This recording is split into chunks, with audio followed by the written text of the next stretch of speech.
गांव मारोजहिया की एक छोटी सी खुशहाल दुनिया थी। खेतों की हरियाली, मिट्टी की सौंधी खुशबू और एक साधारण सी मगर हंसती खेलती जिंदगी।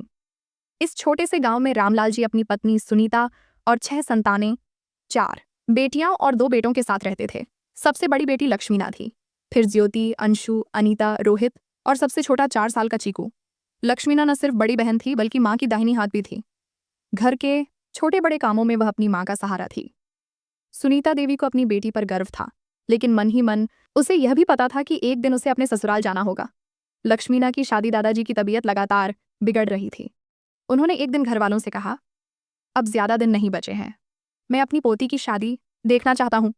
ये सुनते ही सुनीता देवी और रामलाल जी चिंतित हो गए, पर लक्ष्मी अभी बहुत छोटी है, माँ के बिना घर कैसे चलेगा। सुनीता देवी का मन भारी हो गया, लेकिन परिवार के बड़े बुजुर्गों के फैसले के आगे सभी को झुकना पड़ा।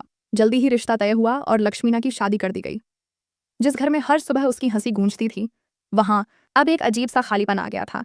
होली पर पिता की उदासी, कुछ महीनों बाद होली का त्योहार आ गया। घर में रंग, पकवान और उमंग तो थी, पर सबकी आंखें किसी को ढूंढ रही थीं। पिता जब बाहर से कमाई करके लौटे तो घर में दाखिल होते ही चुप हो गए। माँ ने देखा कि उनके चेहरे पर वही मुस्कान नहीं थी जो पहले हुआ करती थी। रंगों से सजी दीवारों को देखते हुए रामलाल जी धीरे से बोले, लक्ष्मी ना होती तो इस आंगन की रौनक कुछ और ही होती। माँ ने हल्की मुस्कान के साथ उन्हें समझाने की कोशिश की, बेटियां पराया धन होती हैं, लेकिन उनका प्यार कभी पराया नहीं होता। तभी छोटी अनीता दौड़ती हुई आई और बोली, माँ, पापा रो रहे हैं। माँ ने बच्चों को देखा और हल्के से सिर हिलाकर उन्हें शांत किया। फिर उन्होंने धीरे से रामलाल जी का हाथ पकड़ा और कहा, आप चिंता मत कीजिए, बेटी को जब पता चलेगा कि आप आए हैं तो वह जरूर आएगी। लक्ष्मीना की खुशी दूसरी तरफ, जब लक्ष्मीना को यह पता चला कि उसके पापा गांव लौट आए हैं तो उसकी खुशी का ठिकाना न रहा। वह मायके जाने के लिए बेचैन हो उठी। पति से बोली, मुझे पापा के पास जाना है, मुझे माँ के गले लगना है। और अगले ही दिन लक्ष्मीना मायके पहुंची। जैसे ही उसने घर में कदम रखा, माँ ने उसे गले से लगा लिया और आंखों से छलकते आंसू पोंछते हुए बोली, बेटी, आंगन सूना था, आज फिर से पूरा लग रहा है। पिता ने भी उसके सिर पर हाथ फेरा और कहा, अब होली सच में रंगीन हो गई। लक्ष्मीना मुस्कुराई। उसकी बहनें और भाई उससे लिपट गए।